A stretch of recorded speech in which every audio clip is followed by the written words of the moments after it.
Sebagai ideologi terbuka, Pancasila merunjuk pada kemampuannya untuk mengakomodasi berbagai pandangan dan kepercayaan.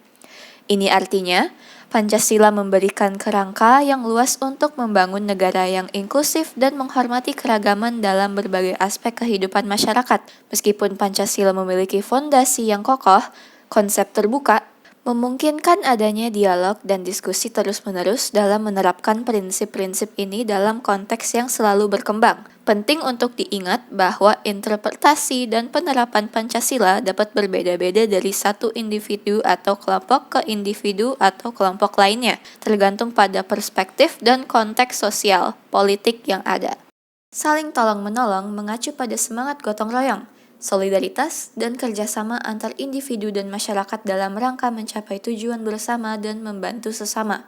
Meskipun tidak diungkapkan secara eksplisit dalam Pancasila, nilai ini merupakan bagian tak terpisahkan dari semangat nasional Indonesia. Konsep ini tercermin dalam praktik-praktik sosial dan budaya di Indonesia, seperti gotong royong dalam membangun rumah atau membantu tetangga dalam waktu sulit. Saling tolong-menolong juga tercermin dalam upaya sosial dan relawan yang dilakukan oleh berbagai komunitas untuk membantu mereka yang membutuhkan.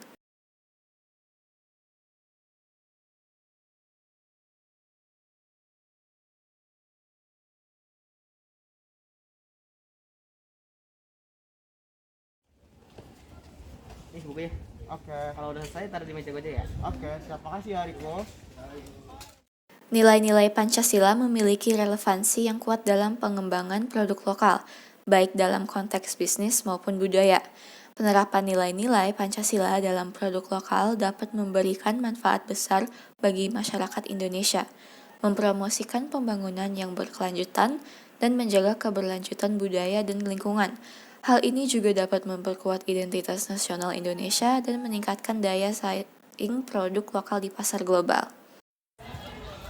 Oh, sepatu kamu baru ya? Oh iya, ini sepatu impor dari luar negeri. Harusnya kamu bangga sama produk lokal dong. Loh, tapi kan produk luar negeri juga bagus, nggak kalah bagus sama produk lokal. Tapi kamu harus bangga sama produk lokal. Loh, nggak bisa gitu kan, aku juga beli dari luar. Mau produk lokal mau impor sama aja, tergantung selera masing-masing. Cuma kalau produk lokal kan bisa membantu perekonomian negara. Kebebasan berpendapat adalah hak asasi manusia yang dinyatakan dalam berbagai instrumen internasional. Hak asasi manusia dan juga merupakan nilai yang dijunjung tinggi dalam berbagai sistem pemerintah demokratis, termasuk di Indonesia. Konsep ini sejalan dengan semangat ideologi terbuka dan nilai-nilai kemanusiaan yang adil dalam konteks Pancasila dan kehidupan berbangsa dan bernegara di Indonesia. Kebebasan berpendapat dalam diartikan sebagai hak setiap warga negara untuk menyampaikan pendapat, gagasan, atau pandangan tanpa takut akan hukuman atau represi. Hal ini mencakup hak untuk mengemukakan kritik, berbicara terbuka mengenai isu-isu penting, serta terlibat dalam diskusi dan debat. Kalian mikir nggak sih kalau misal pelajaran sejarah itu sebenarnya nggak begitu ngaruh di jurusan IPA kita? Tapi sejarah itu penting, kita jadi tahu tentang sejarah Indonesia. Karena menurut gua nggak penting aja, karena kan kayak ngapain anak IPA belajar sejarah, kan nggak mungkin anak IPA linjur juga waktu milih PTN. Menurut aku sih penting ya, kita jadi tahu tentang sejarah yang terjadi di Indonesia. Kalau menurut lu gimana?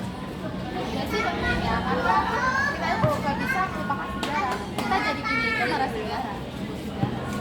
Walaupun kita jurusan IPA, tapi yang nggak ada salahnya lah. Nggak ada salahnya kan kita belajar sejarah buat tahu tambahan juga.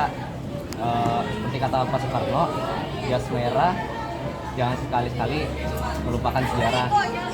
Oh gitu ya, oke. Dan yang terakhir yaitu Indonesia memiliki beragam agama dan kepercayaan.